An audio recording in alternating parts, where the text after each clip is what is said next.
The Seahawks have won their second Super Bowl in franchise history. They were 60-1 underdogs to get there. Not the longest shot, but I think I saw the stats somewhere, and you hear and see so many different things, it's hard to keep them all straight, but they're the biggest long shot to win the Super Bowl since I can't remember when, but it's been a long time. And now they are not going to be a long shot. They're going to be a favorite, and they are. We'll show you the odds here in a second. Before that, here's head coach Mike Macdonald on the reality that the Seahawks will have a large target on their backs in 2026. You know, we use the term chasing edges here in Seattle.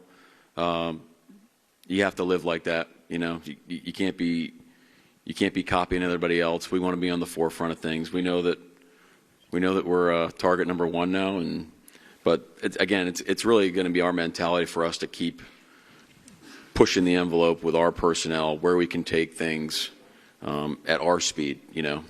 And so there's going to be times where we feel like teams get a beat on us, and we're going to have to move and shake, and that's happened several times throughout this season as well. And that's just how we operate. You know, as somebody who had one suitcase packed for 8 days in San Francisco, I can't help but wonder whether or not the Mike Macdonald ensemble on Monday morning was something he specifically brought in the event he's going to be at that press conference, or was it something that was recycled from a look that he had earlier in the week? I don't know. I have a feeling, because you don't want to jinx yourself, Myles. Like, right. Do I bring? It's like touching the conference championship trophy, right? The hockey thing. Don't touch the trophy. Like, do I specifically bring what I would wear to the Super Bowl press conference? And what if that gets out? Mike Macdonald has already packed the suit that he'll be wearing for the day after press conference. So as somebody who, and the longer you get into the week, the harder it is to remember what you wore and what you didn't wear. I thought of that because it looks clean and it looks fresh, and just living out of a suitcase for a week, I mean, it exponentially goes down. The freshness and the cleanliness of the options and the wrinkles and everything that goes along with stuff that's in a suitcase. And now when you get home, and there is no place like home, but when you get home with a suitcase full of dirty clothes that you got to wash and put away, that's the only negative about coming home after 8 days away. That's true. Yeah, I got a lot of clothes to wash over the course of, the next however many hours after we get off of this show. You know what's interesting, and I think this was in the rundown earlier, and I don't think we got a chance to talk about it, but Mike Macdonald is the first defensive play calling head coach to win a Super Bowl. And, he was talking about in that clip that we just played, we try to stay ahead. We try to stay on the edges of different things. And to me, I've always thought that it's good when an offensive head coach is calling the plays, because it helps them stay in tune with the quarterback. It helps them stay in tune with the rhythm of the game.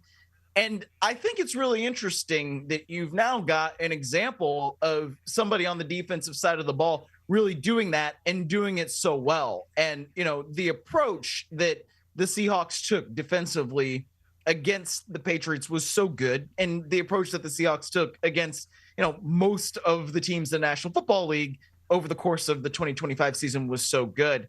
I don't know really what that necessarily means for other guys going forward. I know Jesse Menner with the Baltimore Ravens plans to call plays there as a defensive kind of minded head coach or whatnot. But perhaps this is something where we see the start of a trend, and you have somebody who is that in tune defensively against offenses and how that works. I think that's part of what's going to make Seattle so interesting going forward is how can they, as Macdonald was saying, stay ahead, stay a trendsetter as opposed to a trend follower. That's going to be one of the reasons why they are the hunted. Well, and it's a prime example, I think, of a team that gets better as the season unfolds. 4 months is a long time. And in that week in and week out grind of going against one of the other teams, Some teams are going to improve, and we saw the Seahawks consistently improve. We talked earlier about how that Thursday night game was the turning point. That gave them the kick in the butt they needed, I think, to go into the postseason with confidence, to go knock out the 49ers. I mean, the 49ers were one win away, a home game on a Saturday night, from being the number 1 seed. Yep. And having 2 home games of their own to play the Super Bowl in San Francisco. I was in the locker room with Fred Warner. We did a spot in there in the pregame show, and I still don't know why the Seahawks were using the 49ers lockers. I don't know what that protocol is, because the Seahawks were technically the visiting team, and the 49ers locker room so much nicer than the visiting team locker room, but it was killing him to be in there.